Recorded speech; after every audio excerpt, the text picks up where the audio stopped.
আমরা বলতে চাই এই ইউনিট সরকারকে নিয়েও দিল্লি থেকে ষড়যন্ত্র হচ্ছে। দিল্লি যখন দেখছে এই ঢাকা এখন দক্ষিণ এশিয়ার কেন্দ্রবিন্দু হচ্ছে, তখন দিল্লি বসে নাই। দিল্লি বিভিন্ন রাজনৈতিক দলকে দিয়ে, বিভিন্ন সামরিক সেক্টরকে দিয়ে এই ষড়যন্ত্র করে যাচ্ছে। আমরা সেই সামরিক শক্তিকে চাই, সেই সামরিক শক্তি জুলাই আগস্টে জনতার কথা জানে শেখ হাসিনাকে দেশ থেকে বিতাড়িত করেছিল। আমরা সেই সামরিক শক্তি দেখতে চাই, আমরা সেই জনতার শক্তি দেখতে চাই, আমরা সেই রাজনৈতিক শক্তি দেখতে চাই যারা বাংলার মানুষের দিকে তাকিয়ে কোন রকম গোলমাল না করে বলেছিল আমরা ডক্টর ইউনূসের প্রতি আস্থা রেখে আমরা ধৈর্য ধরতে চাই। আমরা এই মুহূর্তে মনে করি এনজিও দিয়ে কোন অবস্থাতেই রাষ্ট্র পরিচালনা হতে পারে না, সংস্কার হতে পারে না। যদি সংস্কার হতো দৃশ্যমান এই 8 মাসেই অনেক কিছুই দেখা যেত। আপনারা দেখেছেন এই 8 মাসে এই ইন্টারিম সরকার কোন রকম উদ্যোগ নিতে পারে নাই। তারা ডক্টর ইউনূসকে সামনে নিয়ে তারা বিতর্কিত করার চেষ্টা করছে।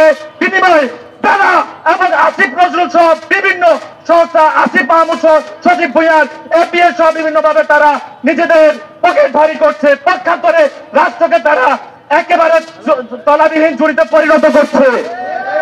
তাদের নির্দিষ্ট কোন রাজনৈতিক এজেন্ডা নাই। তারা বারবার বলছে আমাদের কোন রাজনৈতিক এজেন্ডা নাই। তাহলে আমাদের এখন সেই আবার আগের জায়গায় যেতে হবে। বিভিন্ন রাজনৈতিক দল থেকে বলছেন আমরা এই এনজিও সরকার চাই না, তবে আমরা ইউনূস সরকার চাই। কিন্তু গত কয়েকদিন যাবত দেখছেন ইউনূস সরকারকে বাদ দিয়ে তারা এই ইন্টারিমকে রাখছেন। তার মানে জুলাইয়ের যে শহীদ হয়েছিল, আহত হয়েছিল, যে দিল্লির বিরুদ্ধে আমরা আঙ্গুল তুলেছিলাম, যে হাসিনার বিরুদ্ধে আমরা আঙ্গুল তুলেছিলাম, আজকে সেই আঙ্গুল আমাদেরকে নোয়াবার চেষ্টা করছে। বাংলার ছাত্র জনতা থাকতে এই আঙ্গুল কোন অবস্থাতে নোয়াবার পারবে না। না, আমরা সেই ছাত্র জনতা, আমরা ব্রিটিশদের বিরুদ্ধে হারি নাই, আমরা পাকিস্তানের বিরুদ্ধে হারি নাই, আমরা দিল্লির দাসত্বের বিরুদ্ধেও হারবো না। আমরা আছি ঢাকা।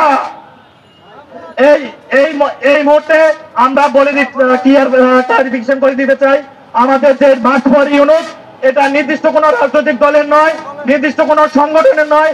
এটা জুলাইয়ের যে আবেদন, জুলাইয়ের যে স্পিরিট, জুলাইয়ের যে ছাত্র জনতার অংশগ্রহণ, সবার অংশগ্রহণেই আমরা এই তাগিদে এখানে এসেছি।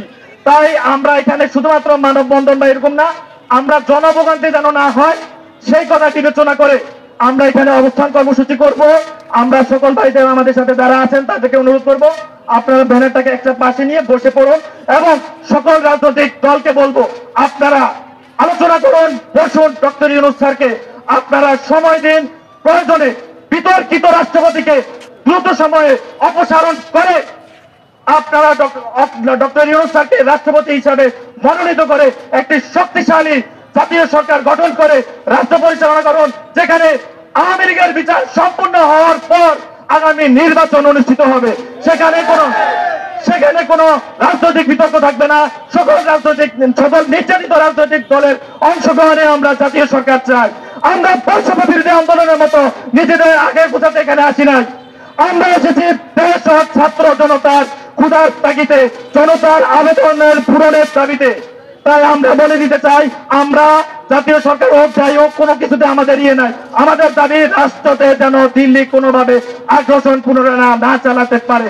সেই জায়গায় আমরা রাষ্ট্রের পাহারাদার, আমরা রাষ্ট্রের চৌকিদার হিসেবে আছি।